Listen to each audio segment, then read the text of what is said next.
British Army Basha. I bought myself one of these because I wanted to know what all the fuss was about. They seem to be very popular.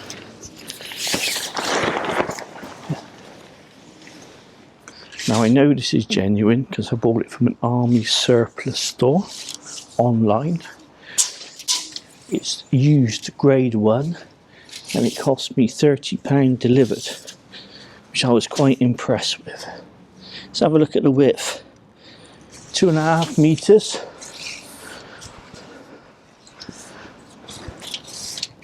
And the length, well, I've got it wrong.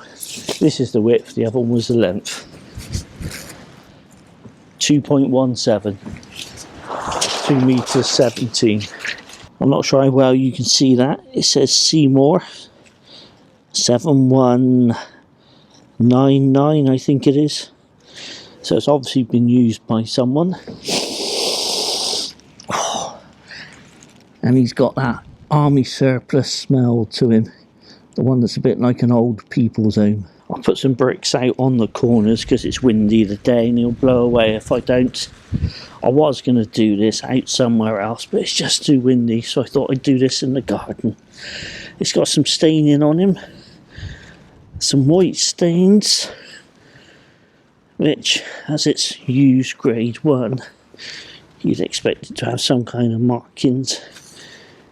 Not quite sure what they are though. He's got some good straps through the middle.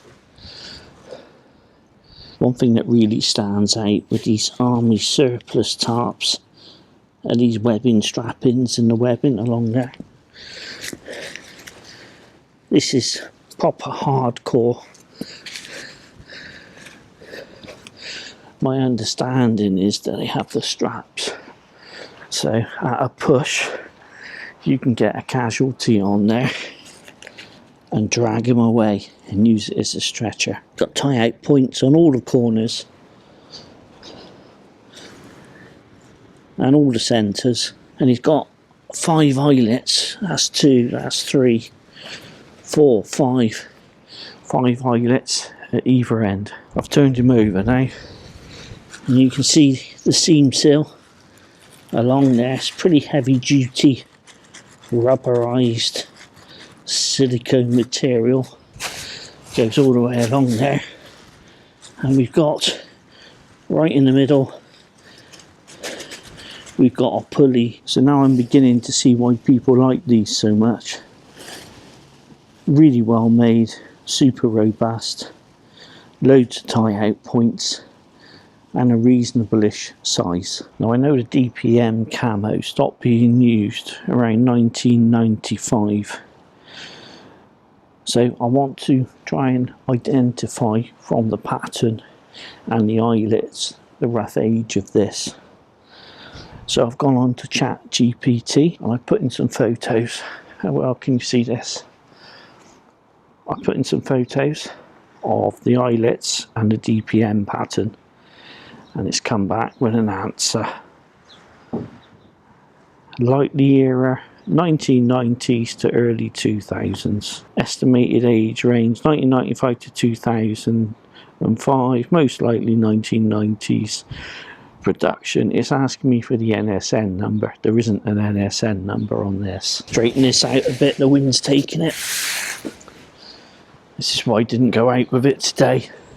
So I know it'd be an absolute nightmare. 1990s is approximate date for this.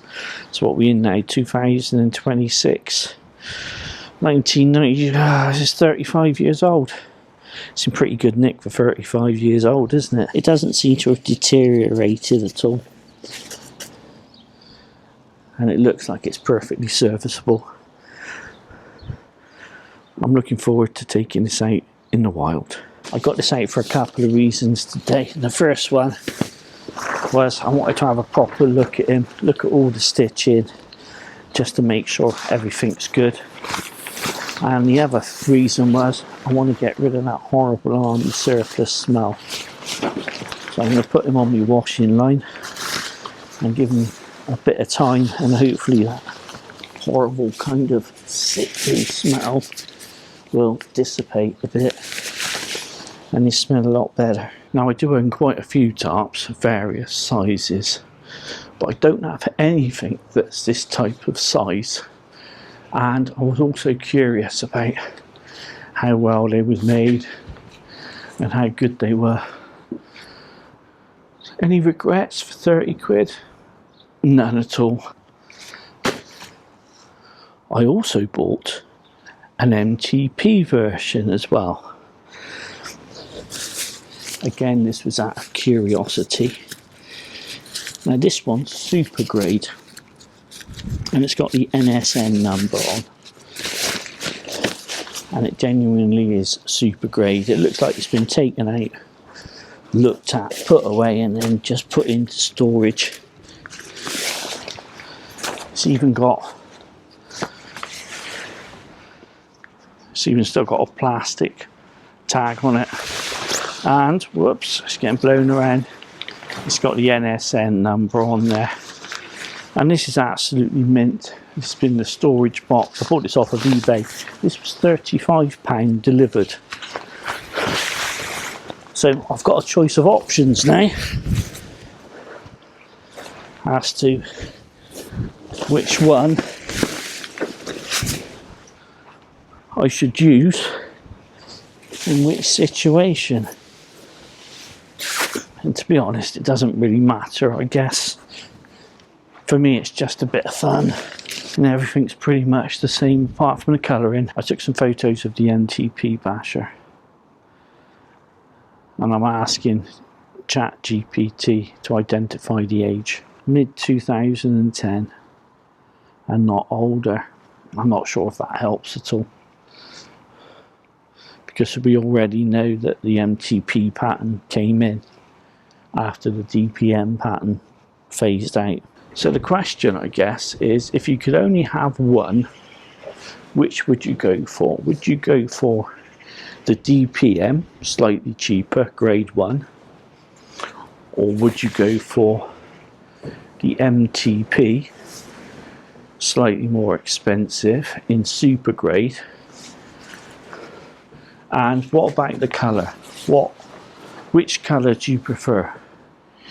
I suppose it depends on your usage case, doesn't it? If you're going out in the woods, does it really make a lot of difference if you went for the MTP or the DPM? Another thing that inspired me to get these specifically was that DD Hammocks, if you go onto their website, they do tarps specifically to be used as awnings on the side of camper vans, etc. And they've got extra thick material at one end. Let's go around this side. So I was wondering if this would do the job that the DD Hammocks does by having that extra security on there, that extra thickness to make it a bit more sturdier, to go on top of the roof rack of my car and create a nice sunshade in the summer. It's something I'm going to play around with at some point. Negative points for the British Army Basha. Negative points. Super robust. This one, absolute mint condition. Supergrade, £35 delivered from eBay. I got no complaints. If you was in the market for something like this, the only thing I would say to you would be, if you're worried about weight, go for something else. You've got the DD Hammocks, 3 meters by 3 meters, that weighs about 700 grams. You compare that to the British Army Basha, it's about 1100 grams. And although this is smaller, the pack size is a little bit larger. But if you're super worried about weight, then you'd have to go for the DD Hammocks Super Light, 3 meters by 2.9, and that comes in at less than 500 grams. And you can see the pack size, like the baby in the middle. It's absolutely nothing compared to the other two, isn't it? But you're sacrificing strength. This is not as robust as this, and this is not as robust as this.